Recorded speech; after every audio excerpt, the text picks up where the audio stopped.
Hi everybody! Today I'm going to read The Smeds and the Smoos by Julia Donaldson and illustrated by Axel Scheffler.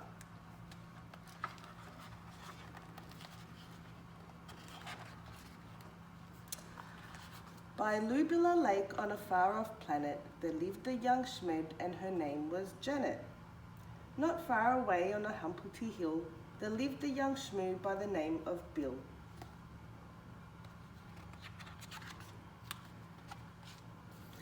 Janet, like all the Smeds, was red, and this is what her grandfather said. Never, never play with the Smoos. They sleep in holes, they wear strange shoes, they jump about like kangaroos. Never, never play with the Smoos. Bill, like the other Smoos, was blue, and these were the words of Grandmother Smoo. Never, never play with the Smeds. They have strange hair upon their heads. They sleep in funny things called beds. Never, never play with the Smeds. Doesn't sound nice. The Smeds on their lake liked nothing better than splashing about getting wetter and wetter. But Janet grew bored with this watery play, and early one morning she tiptoed away.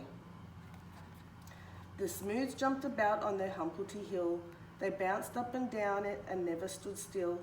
But Bill was beginning to think, this is boring. So early one morning, he set off exploring. Janet met Bill in the Werpula wood, where the truckles grew tall and the glompom smelt good. The two rubbed antenna and played all day long. She told him a story, he sang her a song. Then they climbed to the top of a gerberry coot and nibbled its juicy and jelliful fruit.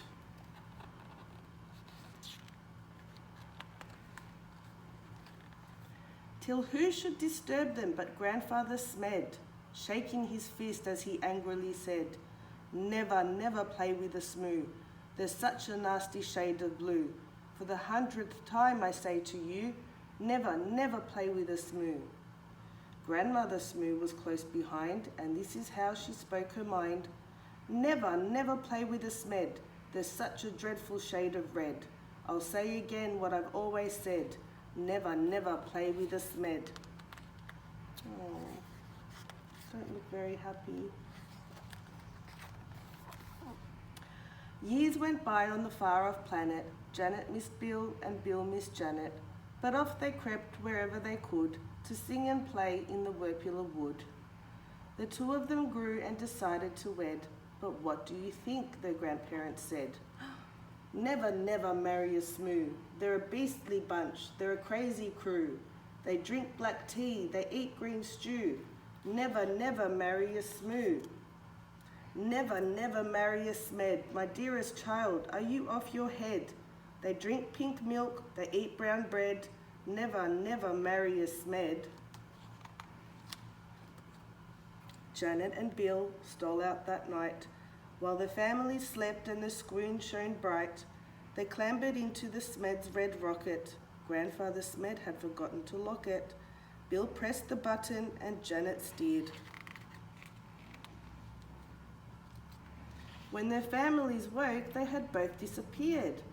The Smed said, Your Bill must have stolen our Janet and taken her off to a distant planet. The Smoo said, It's Janet who's stolen our Bill and lured him away from the Humpty Hill.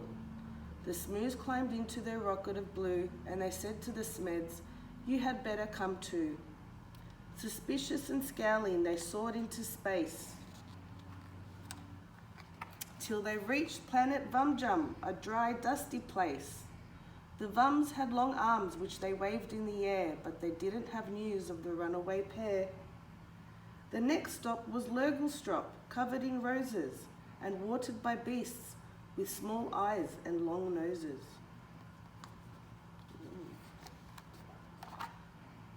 They touched down on Grimbletosh, coated in grime. They searched planet Glurch and found nothing but slime.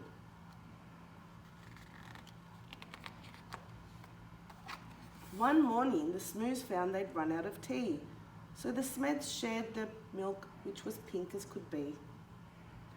Then Grandfather Smed said, My hair needs a trim, and Grandmother Smoo kindly cut it for him. Well, that was nice.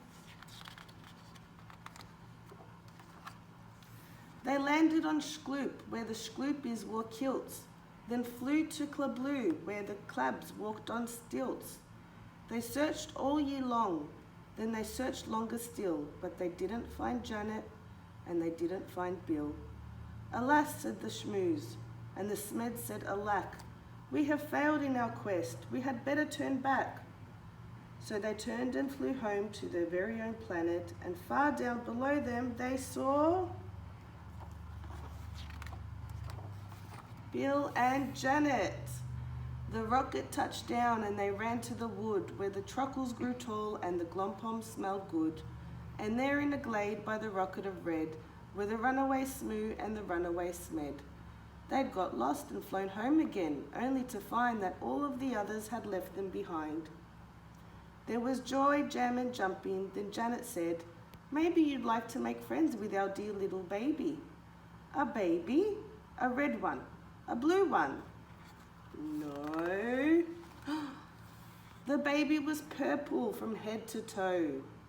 They all hugged the Smoo Smed, their new baby brother, and Grandpa and Gran even hugged one another. They laughed and they splashed and they danced with delight, and they played with the baby from morning till night. They made him a rattle, they made him a flute, they fed him the fruit of the gerberry coot.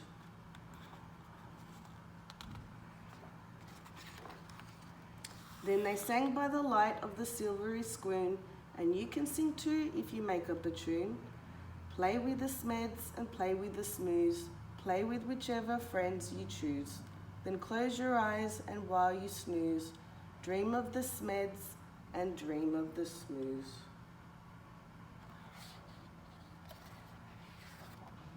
The end.